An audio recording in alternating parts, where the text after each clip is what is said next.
स्वागत है दोस्तों एक बार फिर से आपका आपके अपने YouTube channel financial care taking पर। और मैं अनिल गुप्ता आपका हार्दिक स्वागत करता हूं। तो दोस्तों जैसा कि आप देख रहे हैं स्क्रीन पर, आज वॉल्यूम इंडिकेटर के बारे में बात करेंगे हम कि वॉल्यूम इंडिकेटर क्या होता है और ये किस तरीके से मार्केट में काम करता है। तो दोस्तों पहले मैं आपको ये बता दूं, वॉल्यूम इंडिकेटर अपने आप में एक बहुत ही इंपॉर्टेंट इंडिकेटर है। बस आप ये समझ लीजिए कि अगर वॉल्यूम इंडिकेटर नहीं है तो हम किसी और इंडिकेटर की कल्पना भी नहीं कर सकते हैं और मार्केट के अंदर किसी कारोबार की भी कल्पना नहीं कर सकते हैं। जैसा कि आपको इस फोटोग्राफ से पता चल रहा है, आप देख सकते हैं कि आपके सामने एक सजी हुई मार्केट है और उसके अंदर शॉपकीपर्स भी हैं और माल भी भरा हुआ है, लेकिन खरीदारी करने के लिए ग्राहक बाजार के अंदर बिल्कुल भी नहीं है। तो दोस्तों जिस तरीके से इस मार्केट के अंदर ग्राहक नहीं है, उसी तरीके से अगर मार्केट में वॉल्यूम नहीं होता है तो आपको मार्केट के अंदर या एक पार्टिकुलर शेयर्स के अंदर बिल्कुल भी फ्लक्चुएशन देखने को नहीं मिलता है। जिस तरीके से आप इस मार्केट के फोटोग्राफ में देख रहे हैं कि कोई खरीदारी कोई बिकवाली नहीं है, तो उससे मार्केट में कोई फ्लक्चुएशन देखने को नहीं मिलेगा और किसी पार्टिकुलर शेयर या किसी पार्टिकुलर चीज़ का रेट वहीं के वहीं स्थिर होता है और उसमें आप खरीदी बिकवाली भी कर नहीं सकेंगे। तो आइए सबसे पहले वॉल्यूम इंडिकेटर की डेफिनेशन जान लेते हैं कि वॉल्यूम का मतलब रियल में होता क्या है। तो दोस्तों आपके सामने है वॉल्यूम की definition. Volume is a tool to know how many shares और stocks are bought and sold for a given period of time frame, like in minutes, in hours, in days and in months etcetera. तो दोस्तों seriously यहाँ पर volume क्या है? Volume एक tool के रूप में हम इसको इस्तेमाल करते हैं और पर्टिकुलर एक शेयर या एक स्टॉक को कितना खरीदा और बेचा गया है एक given period of time frame में, लाइक वो मिनट्स में, एक मिनट्स में कितने शेयर की खरीदी बिकवाली हुई है, या आवर्स में, या डेज में, या मंथ्स में। तो हम उस नंबर्स को जानने के लिए वॉल्यूम टूल्स का इस्तेमाल करते हैं। The more active the shares the higher would be its volume. और दोस्तों जो शेयर जितना एक्टिव होगा उसके अंदर वॉल्यूम भी उतना ही ज़्यादा होगा। सपोज कि जैसे आप देखते हैं किसी कंपनी या किसी पार्टिकुलर स्टॉक के आंकड़े आने वाले हैं, किसी के क्वार्टरली रिजल्ट आने वाले हैं, कोई बहुत अच्छा परफॉर्मेंस किया है किसी ने, तो आप देखते हैं उनके शेयर्स में एक बहुत ज़्यादा खरीदी और बिकवाली देखी जाती है। तो उससे एक लार्ज वॉल्यूम प्रोड्यूस होता है। For example, someone has decided to buy 100 shares of its XYZ company at rupees 500, and someone other also has decided to sell 100 shares of XYZ company at rupees 500. Then there will be the total volume of 100 shares of XYZ company. दोस्तों यहाँ पर ये एक बहुत समझने वाली बात है। यहाँ पर आपको एग्जाम्पल के रूप में बताया गया है कि किसी ने 100 शेयर XYZ कंपनी के खरीदे हैं और वहीं दूसरी तरफ किसी ने 100 शेयर XYZ कंपनी के सेल किए हैं और सेम रेट दोनों का 500 है। तो दोस्तों इसमें कई लोग गलती करते हैं, वो सोचते हैं 100 शेयर और 100 शेयर प्लस 200 शेयर का वॉल्यूम हुआ है, बट यहाँ पर आप देखेंगे सिर्फ 100 शेयर का वॉल्यूम हुआ है। वो कैसे? कि जब एक पर्सन ने 100 शेयर खरीदे हैं और दूसरा वही शेयर्स बेच रहा है सेम प्राइस पर, तो उसमें हो क्या रहा है कि एक शेयर सिर्फ ट्रांसफ़र किए जा रहे हैं, यानी जो खरीद रहा है उसको बेचने वाला उनको ट्रांसफ़र कर रहा है, यानी शेयर 100 ही हैं और डील एक ही हो रही है 500 रुपीज़ पर। तो उसको हम 100 शेयर किसी ने बेचे और 100 शेयर किसी ने खरीदे, तो वो खरीद बिकवाली 100 शेयर की ही मानी जाएगी, तो वॉल्यूम 100 शेयर का कहलाएगा। तो चलिए आगे देखते हैं। तो चलिए बात कर लेते हैं वॉल्यूम बार्स की कि वॉल्यूम बार्स क्या होती हैं। तो दोस्तों वॉल्यूम बार्स के बारे में जान लेते हैं। Volume bars are generated according to the numbers of shares traded during a given time of period. जैसा कि हमने अभी इसकी डेफिनेशन में देखा था, एक टाइम फ्रेम के अंदर वो घंटे हो सकते हैं, मिनट्स हो सकते हैं, डेज हो सकते हैं, उसमें कितने नंबर्स ऑफ शेयर्स ट्रेड हुए हैं, कितनी खरीदी बिकवाली हुई है, ये उन नंबर्स को ये बार्स एक बार्स के रूप में आपके सामने प्रेजेंट करती हैं। Volume bars are plotted below the price. Each bar depicts about volume occurs for the respective candle. और हर बार जो होती है वो प्राइस के नीचे प्लॉट होती है और हर बार उस वॉल्यूम को बताती है जो उसके कैंडल के थ्रू बना है। कभी आपने एक किसी स्टॉक का चार्ट देखेंगे तो आप देखेंगे ऊपर कैंडल्स होते हैं और नीचे वॉल्यूम्स बार नज़र आते हैं, तो वो उस कैंडल के अकॉर्डिंग जितना उसमें वॉल्यूम हुआ है उसके अकॉर्डिंग उस बार का साइज बनता है। increasing or decreasing of the length of the bars represent the same as the length is according to the volume। जैसे कि अभी हमने ऊपर वाली लाइन में समझा है, जो भी इंक्रीजिंग और डिक्रीजिंग होती है उस लेंथ के अंदर, वो सेम होती है जो अकॉर्डिंग टू द वॉल्यूम। जो ऊपर जो कैंडल बनता है उसके अंदर जो वॉल्यूम घटता बढ़ता है, तो उसके अकॉर्डिंग ही ये वॉल्यूम बार्स नीचे आपका इंक्रीज और डिक्रीज होता है। The colour of the volume bar depends on the closing price. और जो दोस्तों इनके कलर्स आप देख रहे हैं रेड और ग्रीन, ये अगर कोई कैंडल अपने पिछले क्लोज के नीचे बंद होता है तो वो रेड कलर में होता है, और अगर पिछले क्लोज के ऊपर होता है तो वो ग्रीन कलर में होता है। The real value of volume can be find out by clicking on the chart. और दोस्तों आप पर्टिकुलर चार्ट पर जाके क्लिक कर कर आप उस बार के रियल नंबर्स को देख सकते हैं कि वहां पर कितना वॉल्यूम शो हो रहा है। तो आइए बात कर लेते हैं types of popular volume indicators की। तो पॉपुलर वॉल्यूम इंडिकेटर हमारे पास पहला इंडिकेटर है वीवेप इंडिकेटर। दोस्तों इसको volume weightage average price indicator कहते हैं। और VWAP is a single day indicator. This indicator used only in intraday time frame. It represents that price moves with higher volume are given more weightage while calculating the indicator। Same यहाँ पर आप देख सकते हैं कि ये जो इकलौता एक ऐसा इंडिकेटर है जो सिर्फ इंट्राडे टाइम फ्रेम पर प्लॉट किया जा सकता है। अगर आप इसको डेज या मंथ्स में प्लॉट करने की कोशिश करेंगे तो ये नहीं शो होगा। और it represent the price moves with higher volumes are given more weightage while calculating the indicator. कभी कभार देखा होगा आपने कि किसी स्टॉक्स के अंदर अचानक ही बहुत ज़्यादा खरीदी या बिकवाली आ जाती है, तो वो जो कैंडल्स बनते हैं, वो जो हमारे बार्स बनते हैं, हम उनको स्पेशल वेटेज देते हैं इस इंडिकेटर को कैलकुलेट करने के लिए। It is mostly used by institutional trader as a benchmark to decide it that current price is reasonable or if the stock is overpriced for placing their order। तो दोस्तों basically ये जो indicator का use होता है institutional trader और बड़े trader use करते हैं एक बेंचमार्क के रूप में, ये डिसाइड करने के लिए कि जो करंट प्राइस है वो रीजनेबल है उनको अपने ऑर्डर प्लेस करने के लिए या नहीं। अगर इसमें वी वेब से उनका एवरेज प्राइस नीचे है तो वो इसको चीप मानते हैं, और अगर वी वेब से इसका प्राइस ऊपर है तो वो उसको ओवर प्राइस मानते हैं। द फर्स्ट एग्जीक्यूशन ऑफ वी वेब was in 1984 by James Elkin. और इसका पहला जो एग्जीक्यूशन हुआ था वो 1984 में बाय जेम्स एल्किन के थ्रू हुआ था। इसकी थोड़ी सी मैं कैलकुलेशन बता देता हूँ आपको। देखिए ये आप देख रहे हैं इंट्राडे चार्ट है, ये एक दिन का, और इसके अंदर आपने देखा कि ये जो 4 कैंडल्स आप देख रहे हैं इनको और हम मोर वेटेज देंगे। इसी तरीके से ये इंट्राडे चार्ट है, इसके अंदर देखिए आप सेलिंग के 4 कैंडल्स आपको देखने को मिल रहे हैं, तो इन 4 कैंडल्स को हम अलग वेटेज देंगे और इसके अकॉर्डिंग हमारा वीवेप निकल कर आता है। बात कर लेते हैं दूसरे इंडिकेटर की जिसका नाम है ऑन बैलेंस वॉल्यूम। इसको हम इन शॉर्टकट में ओबीवी भी कहते हैं। OBV represent volume flow to change in the price of stock. This indicator calculate by a cumulative total of positive and negative। This indicator is invented by Joseph Granville and published in his book Granville's New Key to Stock Market Profit in 1963। ओबीवी जो simple सा एक indicator है, इसमें friends क्या करना होता है कि हमारे जितने भी ग्रीन कैंडल होते हैं हम उनमें से रेड कैंडल्स को घटा देते हैं तो हमें ओबीवी का वैल्यू निकल के आ जाता है, और इसको कम्युलेटिव बेसिस पे भी आप घटा सकते हैं। जैसे कि एक एग्जांपल के थ्रू मैं आपको बता रहा हूँ। यहाँ पर आप देख रहे हैं यहाँ पर कुछ कैंडल्स हैं, कुछ ग्रीन हैं और कुछ रेड हैं। तो हमने क्या करना है, जो ओबीवी निकालने का हमारा फॉर्मूला है simply green candle values minus red candle value. हम ग्रीन कैंडल यहाँ पर कैलकुलेट कर लेते हैं और उसी तरीके से रेड कैंडल कैलकुलेट करके हम उस ग्रीन कैंडल में से जो उनकी वैल्यूज है उसमें से हम माइनस कर देते हैं रेड कैंडल्स को, तो हमारा ओबीवी निकल कर आ जाता है। इसी तरीके से एक दूसरा एग्जांपल है, आप यहाँ पर भी देख सकते हैं। यहाँ पर ग्रीन कैंडल में से उसी तरीके से रेड कैंडल्स की अगर हम वैल्यू घटा देते हैं तो हमारे को ओबीवी का वैल्यू निकल आता है। तो यहाँ पर बस बेसिकली आपको ये ध्यान रखना है, सारे ग्रीन कैंडल्स का सम करके उनमें से जितना भी रेड कैंडल्स हैं उनका सम करके हमें उनको माइनस कर देना है, तो हमें सिंपली ओबीवी की वैल्यू मिल जाती है।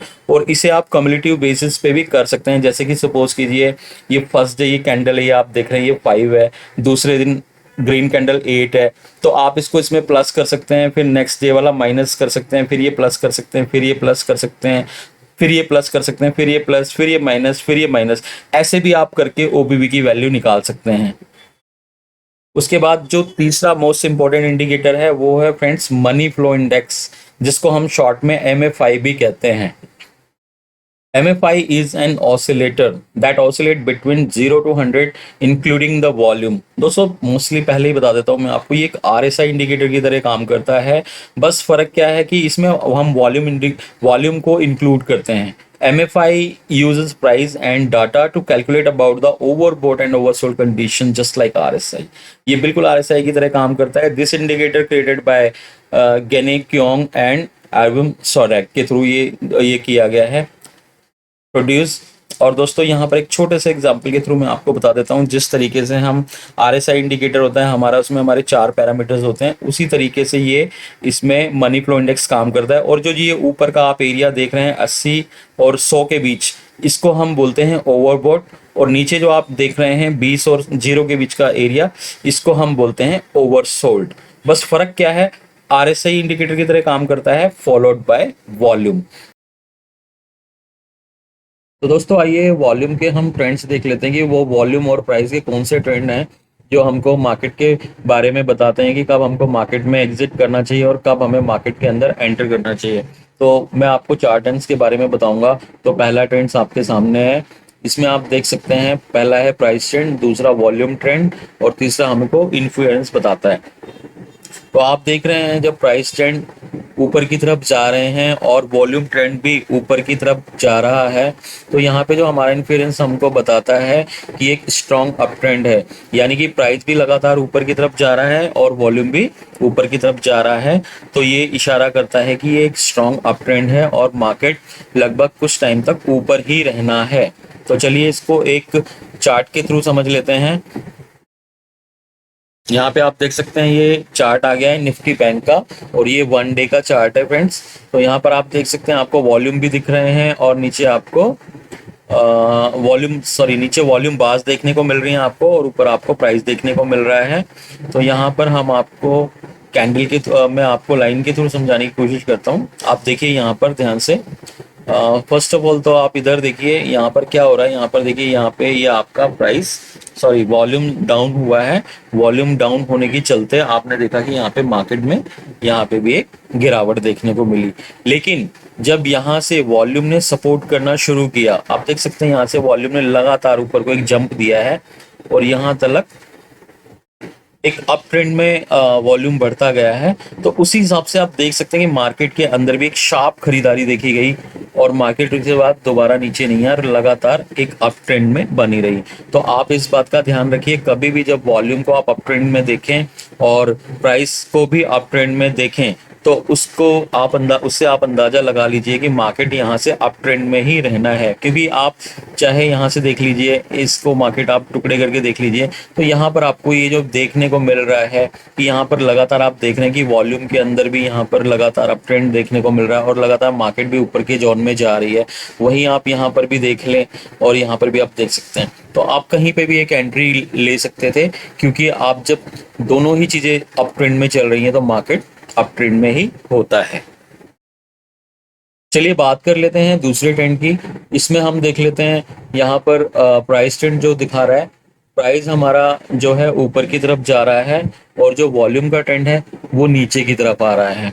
तो यहाँ से हमारा इन्फ्लुएंस हमको वीक अप ट्रेंड बताता है। कहने का मतलब कि जब प्राइस लगातार ऊपर जा रहे हैं और वॉल्यूम उनको सपोर्ट ना कर रहे हो, तो इसका मतलब ये होता है कि एक टाइम के बाद प्राइस को भी टूटना पड़ता है और वो नीचे की तरफ आना शुरू हो जाता है। क्योंकि अप ट्रेंड तो है लेकिन वो धीरे धीरे वीक होता चला जाता है, क्योंकि उसको वॉल्यूम सपोर्ट नहीं करता है। तो एक लेवल पर जाकर मार्केट प्राइस वहां से गिरना शुरू हो जाते हैं। तो इसको भी चार्ट पर समझ लेते हैं, आइए। तो यहाँ पर आप देख सकते हैं, यहाँ पर हमने रिलायंस इंडस्ट्री का चार्ट लिया है और ये 1 डे का चार्ट है। तो आप इसमें देख सकते हैं कि यहाँ पर आप देखिए प्राइस का जो ट्रेंड है, यहाँ से आप देखिए जो प्राइस का ट्रेंड है वो लगातार ऊपर की तरफ है। यहाँ से अगर हम इस ट्रेंड को देखें, यहाँ से मैं क्लियर लाइन ले लेता हूँ, यहाँ से आप देखें तो प्राइस का जो एक ट्रेंड है वो लगातार ऊपर की तरफ है, लेकिन अगर आप ध्यान से देखें तो इनको वॉल्यूम बिल्कुल सपोर्ट नहीं कर रहा है। वॉल्यूम एक नीचे के लेवल पर ही आके रुक रहा है। यहाँ से आप देख सकते हैं, ये देखिए, यहाँ से आप देखेंगे ये बकायदा नीचे की ही तरफ जा रहा है और वॉल्यूम सपोर्ट नहीं कर रहा है। तो जब भी वॉल्यूम प्राइस को सपोर्ट नहीं करते हैं तो वहां से फिर आपको मार्केट में एक शार्प गिरावट देखने को मिल सकती है, यानी कि एक भारी बिकवाली मार्केट में आती है, जिसकी वजह से प्राइस एक हायर लेवल पर टिक नहीं पाता है और वो वहां से फिर गिरना शुरू हो जाता है। आप देख सकते हैं यहाँ पर प्राइस ने अपना एक हाई बनाया है, लेकिन यहाँ के बाद वो इसके ऊपर टिक नहीं पाया और वहां से उसने एक वापस नीचे को डाउन ट्रेंड में गिरावट दी है। तो हमेशा याद रखिए, कभी भी प्राइस जब ऊपर की तरफ जा रहा हो और वॉल्यूम उसको सपोर्ट ना कर रहा हो, वॉल्यूम लगातार घटते जा रहे हैं, तो उसको हम वीक अप ट्रेंड कहते हैं। तो दोस्तों बात कर लेते हैं तीसरे ट्रेंड की। तीसरे ट्रेंड में आप देख सकते हैं कि जो प्राइस का ट्रेंड है वो लगातार नीचे की तरफ है और जो वॉल्यूम का ट्रेंड है वो ऊपर की तरफ है। तो हमें यहाँ पे जो इन्फ्लुएंस निकल के आता है वो हमारे को स्ट्रॉन्ग डाउन ट्रेंड बताता है। स्ट्रॉन्ग डाउन ट्रेंड का मतलब ये हो गया फ्रेंड कि वॉल्यूम तो ऊपर है लगातार और जो प्राइस है वो लगातार नीचे की तरफ जा रहे हैं, लेकिन इससे हमें पता चलता है कि एक स्ट्रॉन्ग डाउन ट्रेंड है, क्योंकि जब वॉल्यूम बहुत तेजी से ऊपर जाता है, यानी कि जो मार्केट के अंदर जो खरीदारी करने वाले हैं वो किसी भी रेट में स्टॉक को खरीदने के लिए तैयार हैं। तो इसका मतलब ये होता है कि गिरावट और गहरा सकती है। तो आइए इसको एक चार्ट के थ्रू हम देख सकते हैं। यहाँ पर आप फ्रेंड्स देखने की कोशिश करेंगे कि आप देख सकते हैं यहाँ पर जो वॉल्यूम है, आप यहाँ पर देखिए ये जो वॉल्यूम है आप देख सकते हैं यहाँ लगातार यहाँ बढ़ रहे हैं और यहाँ पर भी आप देख सकते हैं ये वॉल्यूम लगातार आप ट्रेंड में है।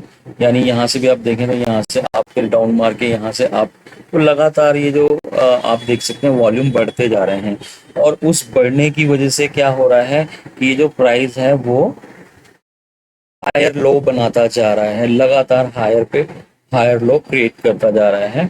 यहाँ पे थोड़ा सा इसने शार्प रिकवरी दी है, लेकिन ओवरऑल जो मार्केट है वो डाउन ट्रेंड में ही है।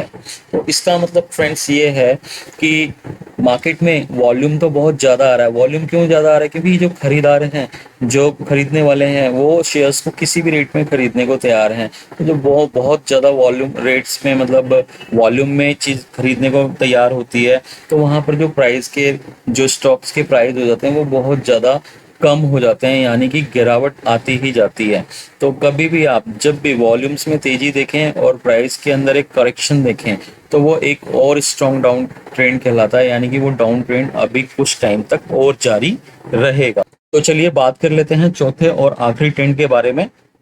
यहाँ पर आप देख सकते हैं कि अगर प्राइस का ट्रेंड लगातार नीचे की तरफ जा रहा हो और वॉल्यूम का ट्रेंड भी लगातार नीचे की तरफ जा रहा हो, तो इसका मतलब ये होता है कि ये जो डाउन ट्रेंड है ये कुछ समय के लिए है, यानी टेम्परेरी है, ये एक वीक डाउन ट्रेंड है।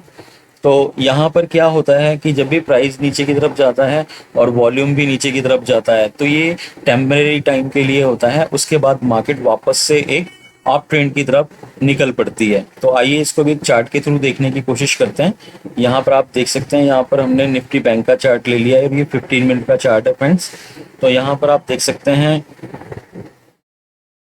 यहाँ पर आप देखेंगे कि यहाँ पर जब वॉल्यूम नीचे की तरफ जा रहे हैं, ये देखिए वॉल्यूम जब लगातार नीचे की तरफ जा रहा है तो यहाँ पर क्या हो रहा है, आपने देखा कि मार्केट भी लगातार नीचे की तरफ आ रही है और यहाँ पर आके इसने लो बनाया है।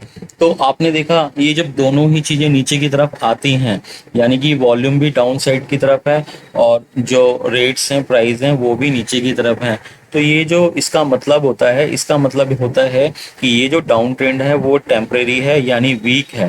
क्योंकि उसके बाद देखिए, अगर आप देखेंगे तो मार्केट ने वहीं से एक शार्प रिकवरी दी है और यहाँ से आप देखेंगे तो वॉल्यूम ने भी आपसे एक अच्छा ट्रेंड बनाया है ऊपर की तरफ और उसी तरीके से मार्केट भी एक अप ट्रेंड में गई है।